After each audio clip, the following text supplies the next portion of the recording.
Okay, well, I'm going to do the introductions. We have a wonderful panel. Our first presenter is Kajsa C. Larson, who's a professor of Spanish in the Department of World Languages and Literatures and serves as the faculty coordinator of the Mayerson Student Philanthropy Project at Northern Kentucky University for 7 years. Her research specialties include 20th and 21st century literature and culture of Spain, and particularly works related to women, memory, and the Civil War. She is also has a strong teaching and research interest in the areas of service learning, community engagement, and study abroad. Our second presenter is Junko Agnew, who is an assistant professor of Japanese in the Department of World Languages and Literature at Northern Kentucky University, where she teaches Japanese language, literature, and film. She has written articles on colonial literature of Manchukuo, on comparative literature, and on works of Haruki Murakami. And our third presenter is Iliana Rosales-Figueroa, who is a BA in English and a BA in French from the Universidad Veracruzana, Jalapa, Mexico. She has a master's in French from the University of Missouri and a PhD in Romance languages from the University of Cincinnati.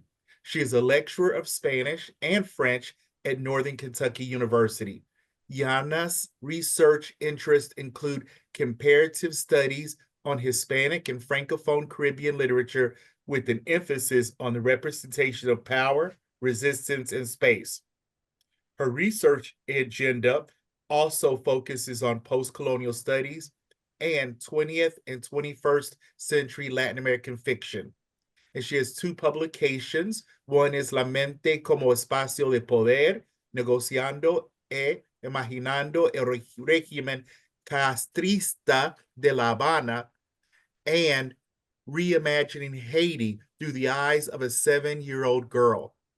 So I will give the floor to our presenters. And let me start by being sure that I can share my screen.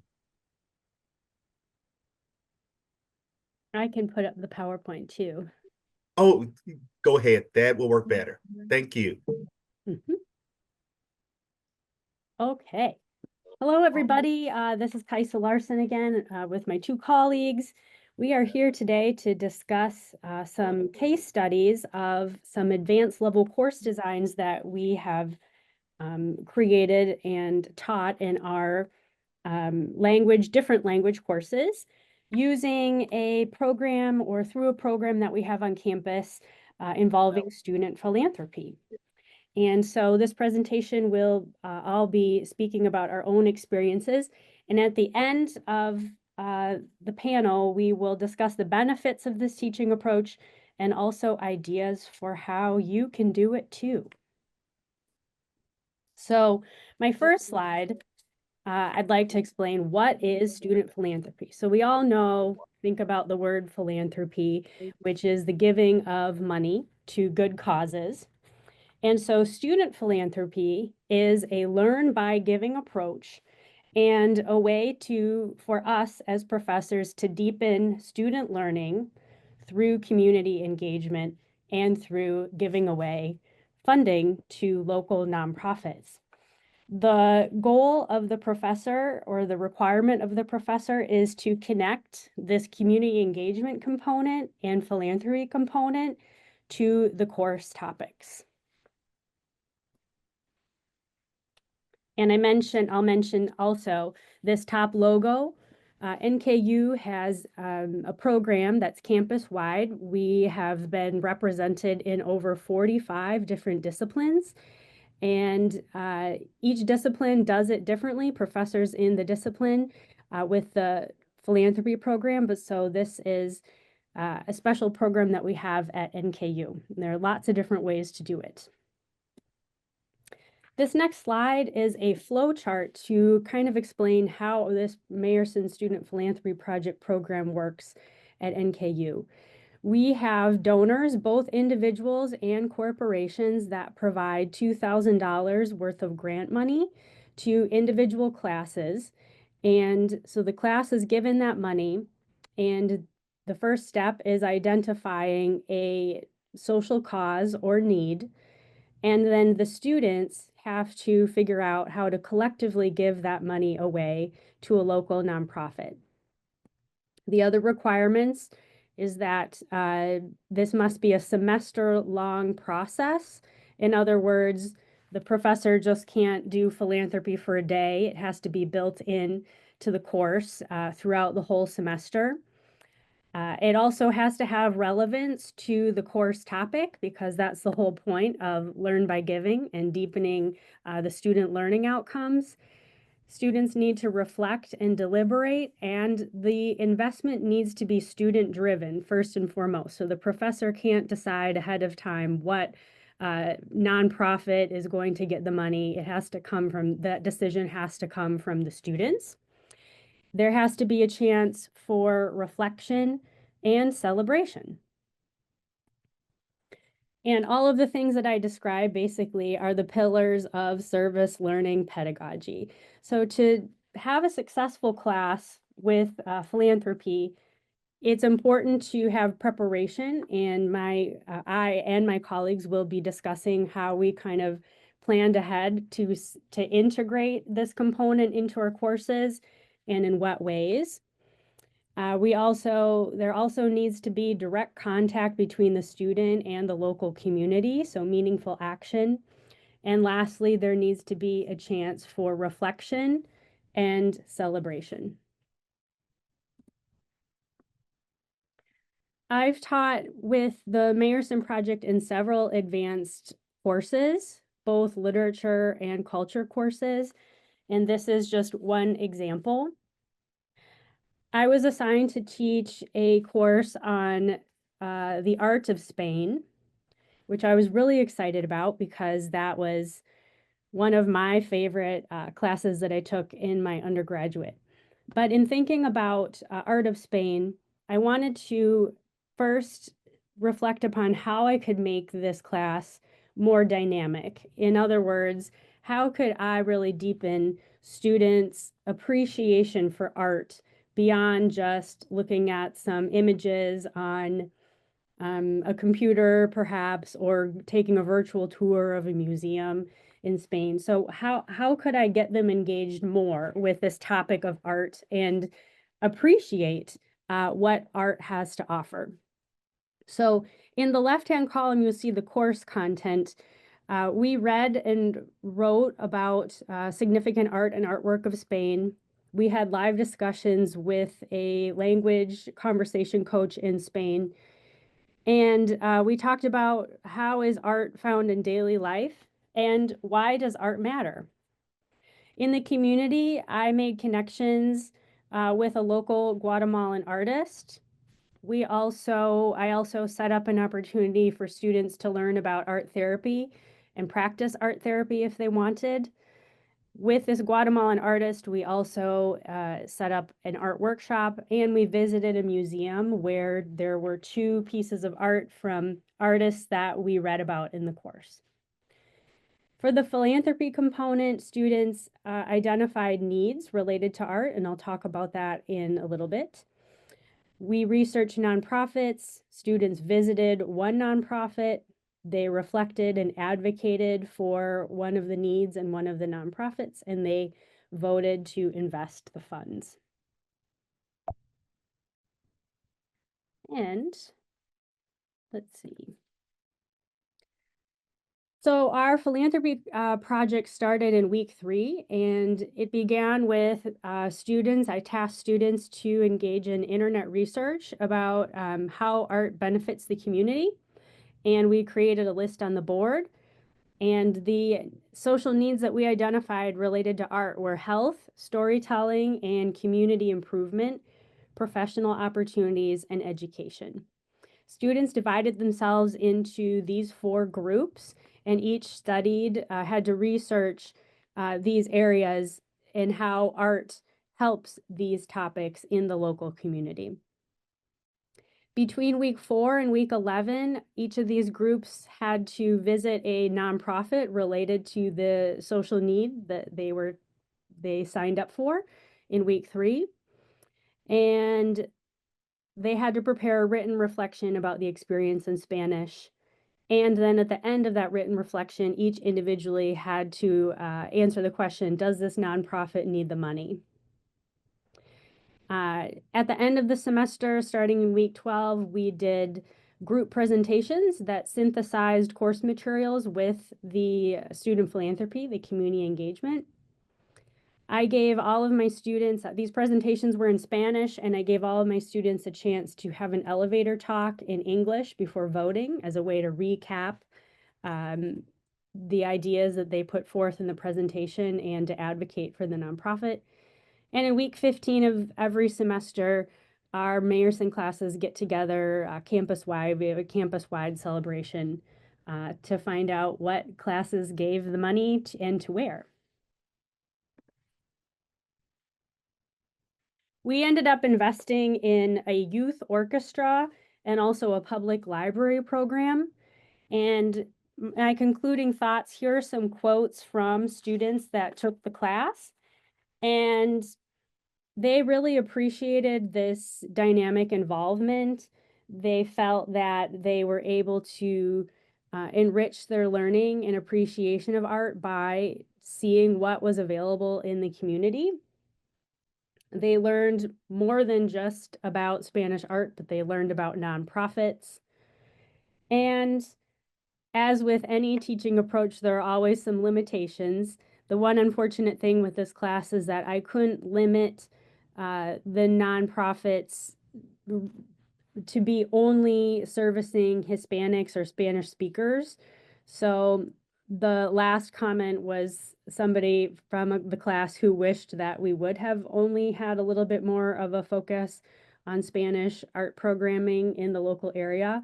I didn't do this though because I felt that it would be too limiting.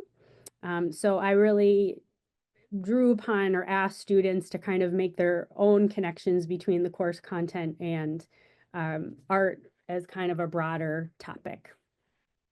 So with that, I would like to pass the presentation on to my colleague, Dr. Junko Agnew.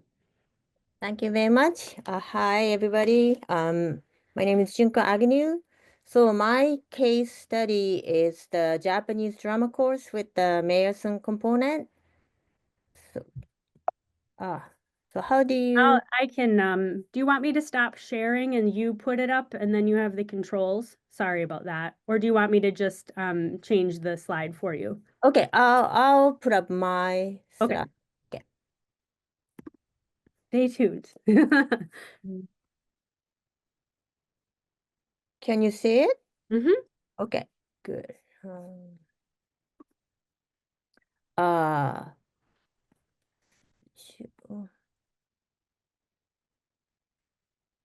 Okay, good.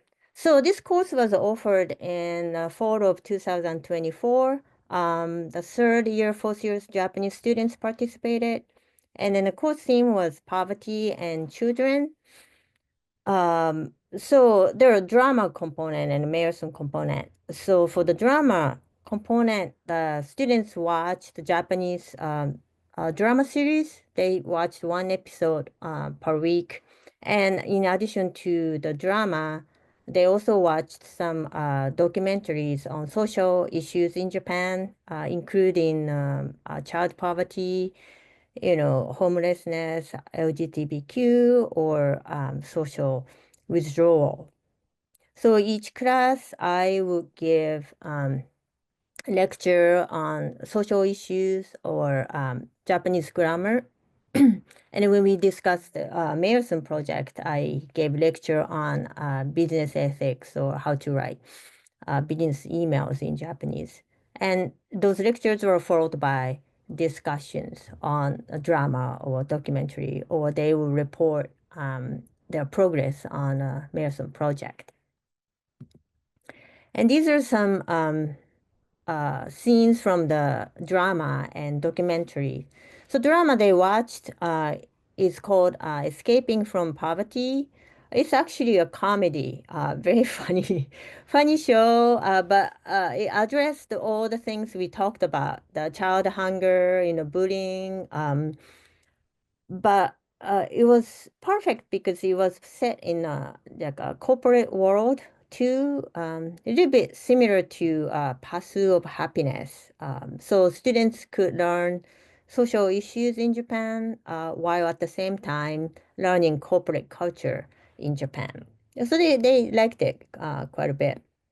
And then the image on the right side is seen from the documentary on the social withdrawal. So she stopped going to school in middle school, and for 35 years she wasn't able to leave her house.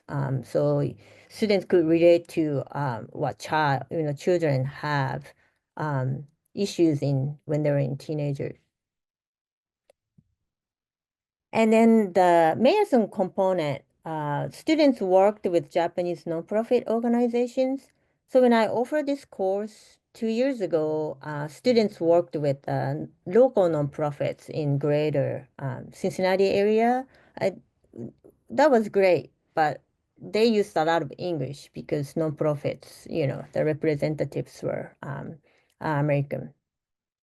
So this time I try a new, you know, project with the working with the Japanese nonprofits. And as preparation, I selected several nonprofits in advance, and I actually went to Japan to visit them to see their legitimacy and if they are suitable for this project. And the nonprofit number one provide free home childcare. And profit number two, offer 101 life coaching for service for teenager. And number three, runs free after school program. So I purposely kind of selected nonprofits who do different things, so student could choose which service they're interested in.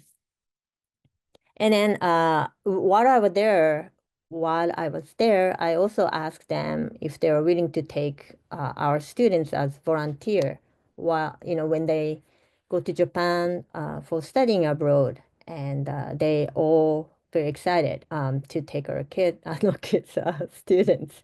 So that was nice. So another attempt I made in this course was use of AI.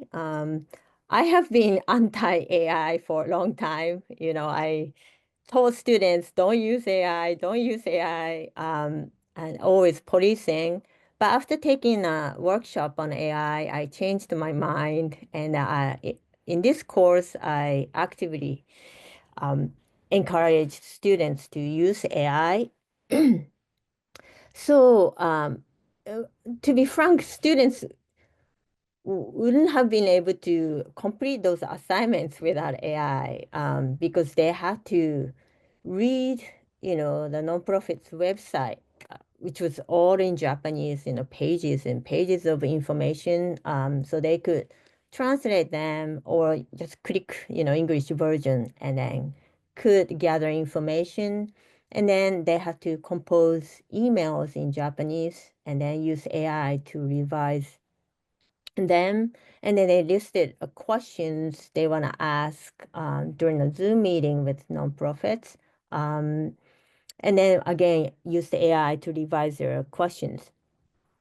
And then we rehearsed before the Zoom meeting. And then during the rehearsal, students would stumble with their words or they paused often. And I was I was afraid it was going to be a disaster. But at the Zoom meeting, my students were just amazing, amazing. They pulled themselves together and they seemed to be relaxing and like making jokes and making follow-up questions. And those Zoom meetings with nonprofits were just wonderful. So I was very proud of them, and I told them so. And they made a presentation and then sent another email, or award or rejection email. So throughout the semester, they used AI to assist their assignments. And then one student said, in the comment, it gave me good practice with constructing emails with the assistance of AI. I got better at utilizing AI to give me a rough draft, and then I was able to revise as necessary, as vice versa. This was especially helpful given the practice of the use of Keigo. So because Japanese language use the honorific expressions, which is difficult for students, so AI was really useful. And I also did a survey at the end of the course. The result was positive. Students felt like they learned about course content and nonprofits. They want to volunteer for the nonprofit they advocated. And they now consider nonprofits as their potential employment options. The last one, the only 50% felt strongly agree that their Japanese was improved. Maybe it could be the use of AI. So this is something I have to consider in the future. Maybe adding more assignments they use only Japanese. I also want to mention some issues raised during the Mayerson project. The first one is the unbalanced responsibilities among groups. This is not just the Mayerson project. Any group projects, you would encounter this issue. So one student came to me and said, I'm doing everything and my group members are not doing anything and I don't feel that's fair. Or one student came and said, my group member decides everything and then she doesn't take our suggestions. And so as a solution, I conducted a midterm survey asking, do you think the responsibilities are balanced in your group, or do you think you communicate well with your group members? And then a lot of answers were no. So I invited each group to my office to implement intervention. And so we listed all the assignments they have to do and then who's going to do what. So it became clear, the responsibilities. And then communication, one group was using email and some group members didn't check their email. So they switched to exchange phone numbers and use text messages and got better. So another issue was the responses to Japanese nonprofits. This wasn't an issue 2 years ago, but maybe it's the language barrier. The students didn't respond to nonprofits emails, sometimes like a week. And the nonprofits will email me, we haven't heard from your students. What's going on? So I gave a lecture on Japanese work ethics in a business settings. Japanese people expect response within 1 or 2 days. So even though you can provide answers or can schedule, just at least email them saying, we received your email. We can't answer right away. Can you give us more time, or we'll respond at the end of this week or something like that? Then they will know that you're working on it. So it got better. And a student said, even if my group had some minor issue, the experience of working team is something I found useful. So they learned teamwork through this experience. So as a conclusion, I received quite good positive feedbacks from students, but this student comment summarizes everything. So because, I have to. So because the majority of my professional life will be focused in Japan, working with an organization such as my NPO allow me the chance to experience collaboration in a professional context. I was the primary communicator for my group, particularly via email, so I was able to practice my usage of business Japanese. I also think that learning about not only my NPO, but NPOs presented by my peers as well as the larger NPO environment in Japan has opened up a new avenue of professional employment and or community service that I may pursue going forward. So this whole experience, some of them was very stressful, both for my students and me. Like sometimes I feel like I was their mother, trying to make them succeed. But it was really worth it at the end. So it was good. Thank you very much. Thank So you. I'm gonna give it to you, Iliana. Yes, and I'm Mhm. gonna share my screen. Okay.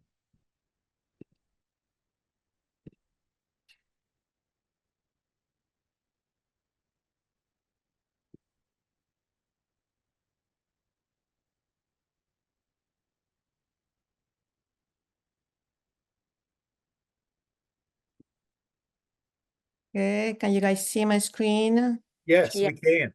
Okay, awesome. So good morning, everybody. My name is Iliana Rosales-Figueroa, and I teach all levels of Spanish and French at the Northern Kentucky University. And in 3 occasions, I have taught Spanish and French students in the same class. So today I will talk about one of those courses and how I used the experiential student philanthropy project. So the title of the course was Voices of the Caribbean.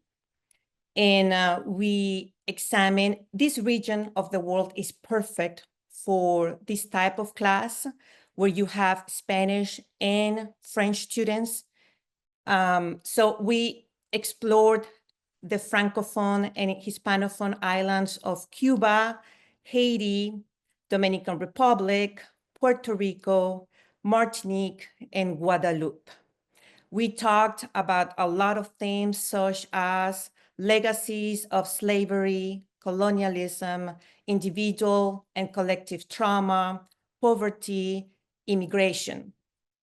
And the common thread about all the literary works was that the main characters were children. So I came up with 4 major themes. The first one was childhood hunger. The next one was disruptions to childhood education, children crossing borders, and child abuse and neglect. So students read in their target language. So Spanish students read in Spanish, French students read in French, and our in-class discussions was in English. I was worried at the beginning because I wanted my students to use their target language as much as possible. So I asked them to write a reflection about the work right before coming to class. So here are the authors that we talked about in class. For the Spanish, for the Hispanophone islands, we had Rosario Ferré, José Luis González from Puerto Rico, Julia Álvarez from the Dominican Republic, Wendy Guerra, Antonio Benítez Rojo, and we watched the film Sweet Havana from Cuba. From the Francophone islands, we had Jean Bernabé, Patrick Chamoiseau, we watched La Rue Casse-Nègre. All these, the writers in this film are from Martinique. We talked about Jean-Robert Cadet, Haiti, and Gisèle Pinot, Guadeloupe. Edwidge Danticat, she is from Haiti, but she has always written in English, and she writes a lot of her works are about children. We read a short story entitled Children of the Sea. And again, that one was in English. Students did factual presentations about the authors throughout the semester. So Spanish students needed to talk about one of the authors in the Hispanic islands, in the Hispanophone islands, and French students needed to choose one of the authors in the Francophone islands. The oral presentations were in English because that was our lingua franca. Now, the idea was that, okay, from the beginning, we're gonna be reading all these literary works from the Caribbean, and I asked my students, I want you to see how the social issues portrayed in the readings appear in the community. How are these issues in the community? Is there a nonprofit organization that deals with one of the 4 major themes in our course? And that was said from the beginning. So we read several literary works. We read short stories, novels, essays. We watched movies. And we also attended 2 events that contributed to the understanding of Caribbean society. And in this slide, I put the flyer for the first event. This event was organized by the film professor Mary Leonard from the University of Puerto Rico. And she came to our library. She invited a filmmaker and 2 writers, and they talk about the new movement in the Caribbean. What is happening nowadays in the Caribbean? What are artists doing to express the social issues in this region? So that was one event. And again, this event happened on campus. The other event was a movie in downtown Cincinnati. We watched the movie Candela, and the filmmaker and the screenwriter were there. So it was a very good experience for my students because we had a Q&A after watching the movie. So they asked questions, and all those questions were in English. So in this class, we used a lot of English, but I made sure that my students used their target language in their reflections and in everything they wrote.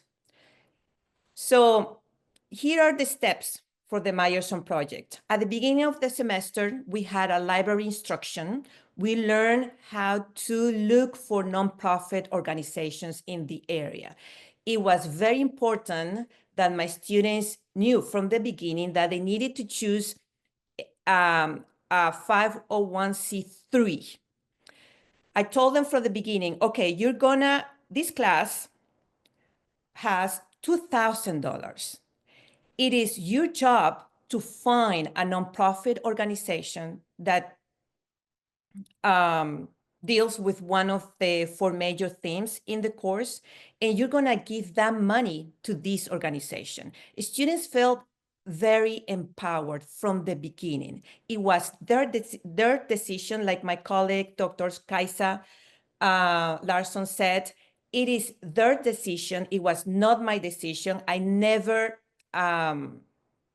gave them a nonprofit organization. They did research on their own. After doing research, they wrote a reflection paper in the target language. So Spanish students wrote in Spanish, French students wrote in French.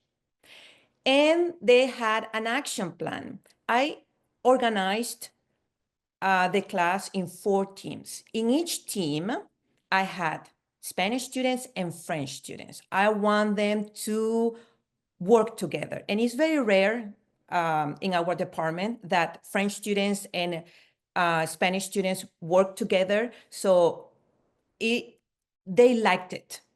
And again, they felt empowered. I gave everybody a responsibility. In each team needed to do an action, write an action plan. Who's gonna contact the nonprofit organization? Who's going to send the form to the instructor? Who's going to send the rejection letter? Who's going to invite the nonprofit organization to our celebration at the end of the semester?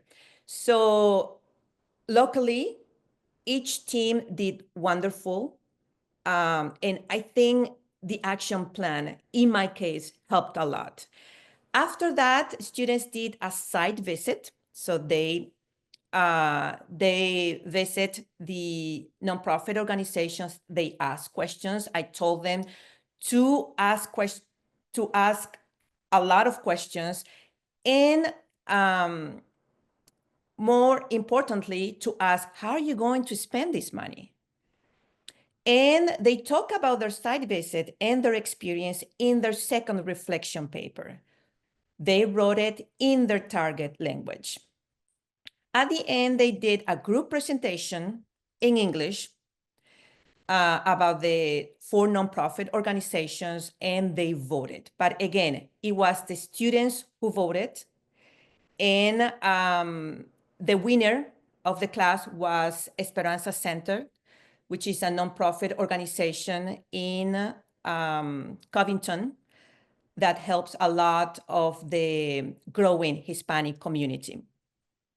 So at the end of the semester, I had a survey, and students, these are 2 comments of the survey, and overall, they didn't think it was a lot of work, because at the beginning of the semester, I was worried.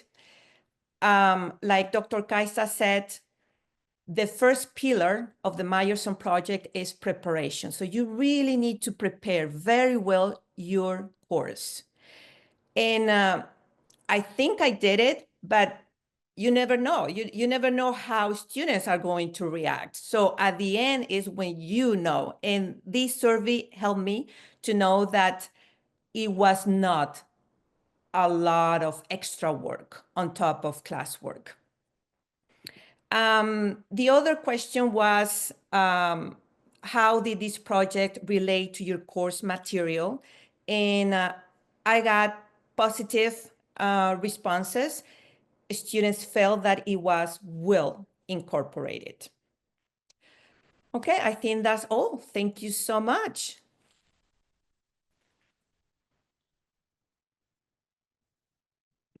All right.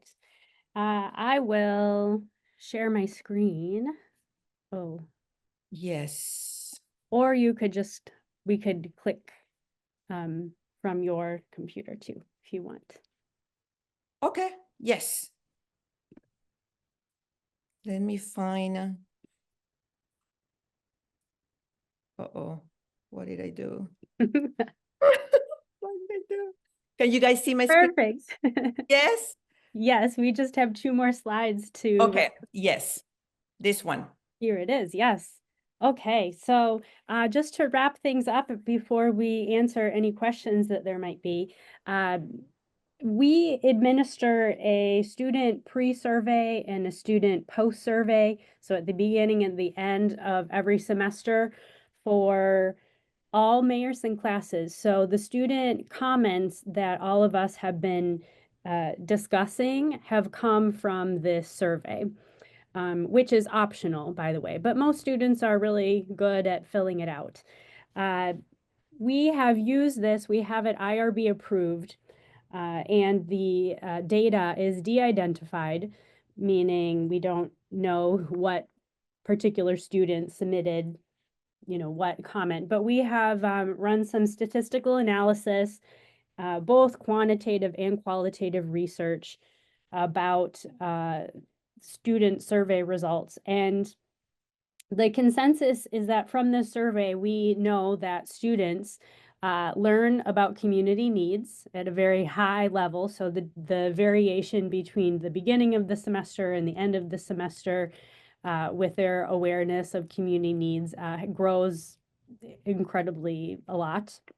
And we also see that students learn how nonprofits are addressing those needs. So those are kind of the two main learning outcomes that we've gotten from our research. From a quantitative standpoint, we've also linked improved graduation rates, especially for students who have taken a Mayerson class in their sophomore year. So we have linked higher graduation rates to those who take a Mayerson class compared to our university population as a whole. But then we've also found some both short-term and long-term positive outcomes from the alumni who have taken these classes. After graduation, we found that those who participated in a Mayerson class are more likely to volunteer at a nonprofit, donate, or serve on a board. And they also feel a heightened sense of personal responsibility. All right, next slide. Next and last slide. So we understand at NKU that not all universities have a Mayerson project. So what do you do about that? I wanted to explain that there are other ways that you can fulfill this idea of student philanthropy and community engagement without having a donor donate $2,000 or without you having to invest $2,000 in your class. So the very first step, as Dr. Iliana mentioned, think about how your course topic can connect with the community. And you might even want to do some prep work. This is oftentimes what I've advised to new faculty in the program who've been thinking about designing a course, but you might want to research community nonprofits yourself and just see what viability there is. Can you make that connection between the topic that you want to teach and what's available in the community? And for more abstract topics, for instance, a literature class, we oftentimes want students to be able to identify the social needs on their own. But in the case of literature especially, we can't expect students to know what all of the novels that they're going to be reading or stories, what they're going to be about. So in the case of Dr. Iliana, you pre-identified themes as in your class, and that is another way to kind of fast track being able to make those connections between the course content and the community engagement by pre-identifying your themes and selecting your topics, your content around themes that would be a good fit for community engagement. Student philanthropy, yes, it is money, but it's not only about money. We at NKU talk about time, talent, and treasure. So if you do not have the treasure piece, one question that you could ask is, can your students offer a deliverable to a nonprofit? A deliverable could be a poster, it could be a pamphlet, making them aware of helping the community, awareness. Can they volunteer their time? So these are also options of ways that you can connect your students with the community. And also, we've had a lot of classes being very successful with fundraising. So we have a Impact NKU, which is a place where they run different fundraising campaigns. But we've also had other professors and classes on campus do crowdsourcing and also kind of like a fundraising marathon, one-day marathon on social media. We've also had classes do the old-fashioned way of fundraising, which is write a letter to your relatives and all your friends in your life and ask them to donate, $5, $10. And actually, we've found some really impressive results from these fundraising, especially when we have classes that are given $2,000 or $1,000 and they're expected to match that funding. A lot of times, we've seen some classes that have been able to fundraise $5,000 to $8,000 in one semester just from student efforts. So these are some ideas that you can utilize. And then I'm going to put in the chat, we also have a Mayerson handbook, which kind of features our program on a broader level, and how different disciplines have incorporated student philanthropy. There's also some statistics about the research and the benefits, and some ideas. So it's downloadable as a PDF, or if you would like a paper copy, we can arrange to have that sent to you in the mail. And please contact me and I'll put my email in the chat. Thank you very much. That was a wonderful presentation. And I think you're wonderful ambassadors for the Meyerson Project. I'm going to open up the floor for any questions.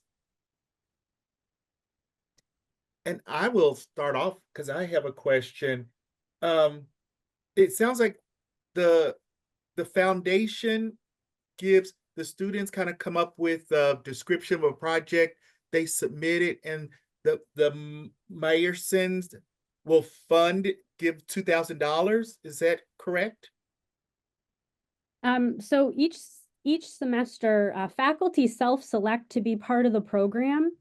So when I was serving as faculty coordinator, if there was a new faculty member that was interested in incorporating student philanthropy in their class, I would meet with them and we would discuss how they would maybe want to do that. And then they would submit a request to the Scripps Howard Center for Civic Engagement, which is our office that houses the Meyerson Project, and they are the ones that have keep track of the money and the fundraising and all of that.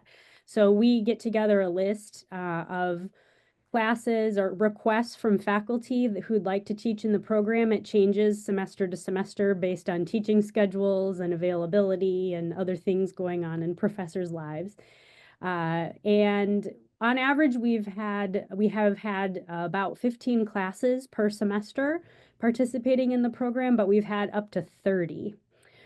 So we've had, it just depends on who's interested to teach. And that's kind of the beauty of this as well, because it's not a requirement, it's a want. And so when a faculty really wants to do something, they usually come back. And I would say we're all kind of biased, but I would say that doing something like philanthropy, knowing that you're helping the community, knowing that you're opening students' eyes to the good that they can do in the world and have done in the world, is inspiring and is very refreshing for teaching. So do my other colleagues, would you like to mention anything else, or did I leave anything out? And then I guess I didn't mention the other piece. So the money, the Scripps Howard Center for Civic Engagement is the one that manages the funding and the fundraising. And again, just like we have different disciplines teaching and different classes each semester, the funding also changes. So the Meyerson Foundation here in Cincinnati provides partial funding for some of the classes, but there are other contributors as well. We've had individuals give money, sometimes anonymously. We've also had other corporations or entities like ArtsWave Cincinnati will give money. And sometimes when we do have money from particular sources like ArtsWave, they request that those funds are invested in art programming. So I believe that when I taught the art class, I believe my money was from ArtsWave that semester. But again, we try to pair, if there is a request from a funder, we try to pair that funding with a class that makes sense. So, we're not going to assign ArtsWave money to a business class or a math class, if it doesn't make sense. And so the funding varies. We call it strings attached money or no strings attached. It just depends on the funding source. Are there any questions? Yeah, I've been listening and wanted to come in and first of all, thank you guys. Is this a practice presentation to take on the road to share with other universities and programs so that we can, those of us not at NKU can benefit from it, because it seems very valuable. Thank you. I mean, is that an intent of yours to go out and explain, because academics, and particularly academics in the humanities, are not very good at this sort of thing. So we need help, and it was, as I've recorded it, it was really something that was going through my mind. So I was just curious to know if that was the intention behind putting together the panel, or if that's just a happy result. Well, there are all sorts of things I feel like I didn't do as well as I wanted on my part, because I'm like, oh, and I forgot to mention that this year is the 25th anniversary of the Mayerson Project on campus. It started in the year 2000 with our former president, Jim Vitruba, who had a relationship with the University of Michigan and was inspired by the community engagement. Michigan is known. The university is known for its involvement in community engagement. So when he was here as president, he established a conversation with the Mayerson Foundation and set up that endowment in the year 2000. We started out with 4 classes in 2000, and we've grown the program under Mark Nykirk, who was my former boss. He just retired, but we've grown the program and have donated over $1 million to nonprofits. I don't have all of the numbers right in my head, but 45 different disciplines, $1 million and growing. So it's the 25th year that we're celebrating it. And in terms of sharing this, NKU, I'm proud to say, is kind of at the forefront of the student philanthropy model. If you put student philanthropy in Google, you're going to see probably close to 30 peer-reviewed articles from different disciplines. We have a lot of active faculty who use their case studies, and not just in world languages, but beyond, present at conferences, publish academic articles. So we are out there. I have also, during the time that I was faculty coordinator, as I mentioned, I just stepped down, but in the 7 years, we do occasionally give presentations. A lot of times these are more, when I would present more at like community engagement venues, but we always encourage our faculty to share this research in these case studies with their particular disciplines, because we have found that across the board, there's a lot of interest and curiosity about how can student philanthropy work in my discipline. And we've had all sorts of creative, I could fill the space with all sorts of creative examples of what other disciplines have done. For instance, English 101, college writing for a class for freshmen, a gen ed class. My friend, Dr. John Cullick, he centers the whole course around writing about random acts of kindness. So that's the topic. And he's found that, when you do something that you care about, nice things that you can do for others, it makes writing more meaningful.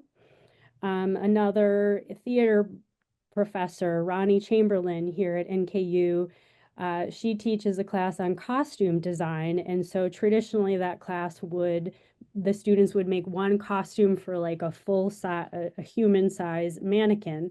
Well, she decided to change the class, so they were making doll costumes, and they would make 7 doll outfits for dolls, and then the Scripps Howard Center would purchase dolls and also some Legos or some other toys for the boys. But they would give the dolls and their costumes to a local orphanage for Christmas time. And we've found that in both of those 2 examples that I cited that aren't related to world languages, but in those examples, we found that students take greater care when they know that their work is helping somebody else. Or, for like John's class, for instance, somebody gave water water bottles to construction workers on a hot day is one of the things that his students wrote about. Or another student made a little flash drive of their favorite songs and shared it with somebody at a nursing home, you know. So when students are able to put their creativity and their knowledge to action, we've found that they actually learn better than if they were reading a textbook or doing an exercise that maybe didn't have quite the same meaning. Mm-hmm. Well, that's great. I really learned a lot and was very impressed with it, as I've already indicated. Thank you so much. And I think that we have time for one more question. And if nobody has one, I do. Is the Meyerson project just through your university, or is it nationwide? I feel like I'm talking so much. It's just our university. We've been kind of doing a little bit of research, like for instance, the Meyerson faculty coordinator before me, Whitney McIntyre Miller is her name. She moved to Chapman University, and she actually took this model of the Meyerson model and set up the Panther philanthropy program at Chapman. So we have had other universities model similar philanthropy programs at a smaller scale nationwide. I've also worked with interested faculty to figure out how to set up a philanthropy class or program. Often we've seen that these are sometimes more isolated to like social work or disciplines where there's kind of a more logical connection between philanthropy and the discipline. So if you do some research, you might find the presence of student philanthropy in like Master's in Public Policy program or social work. But to my knowledge, we're the only university that offers this opportunity for any discipline. And we also do undergraduate and graduate classes. And we also do it in various mediums. We have 7-week online classes that participate in this program. Which takes a lot of planning and a lot of prep work. To do this in 7 weeks with students in an asynchronous format. But we've had fully online, we've had hybrid, we've had undergraduate, graduate. So we have quite the diversity in our program, we're lucky to say. And that's all thanks to faculty and faculty who are interested in putting in the work and always, time and again, do a really great job. Wonderful. Thank you very much for your presentation. I love your enthusiasm. I can tell it's something that is kind of like feeding your spirit. So thank you for that. Yep. And I am going to forward this to we have a program, Engaged Learning, and it seems like that might be something they might be interested in exploring. Yes. Well, please contact me with any questions. I put in the chat the link to the handbook, and I would be happy to make the connection with the new director of Scripps Howard, Shauna Riley. Great. Thank you so much, guys. Thank you. Have a wonderful day. Yeah, you too. Thanks for the opportunity. Bye-bye. Bye.